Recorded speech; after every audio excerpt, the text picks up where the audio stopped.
एक दिनमा हामी डाइरेक्ट मुक्तिनाथ गएर 1 नाइट यहीँ स्टे गरेर बिहान उठेर नुहाई गरेर मन्दिरका लागि जान थाल्यो। यो सिडी एकदमै लामो रहेछ।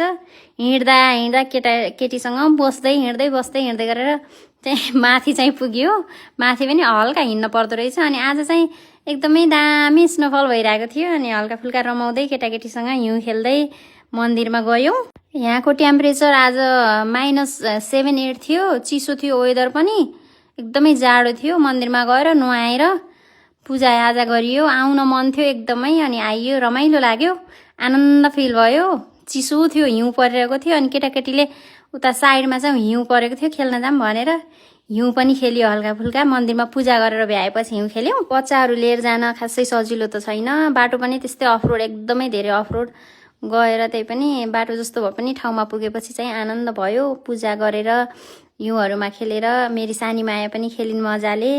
अनि त्यसपछि चिसो बढी भएर हामी चाहिँ होटलमा फर्क्यौँ।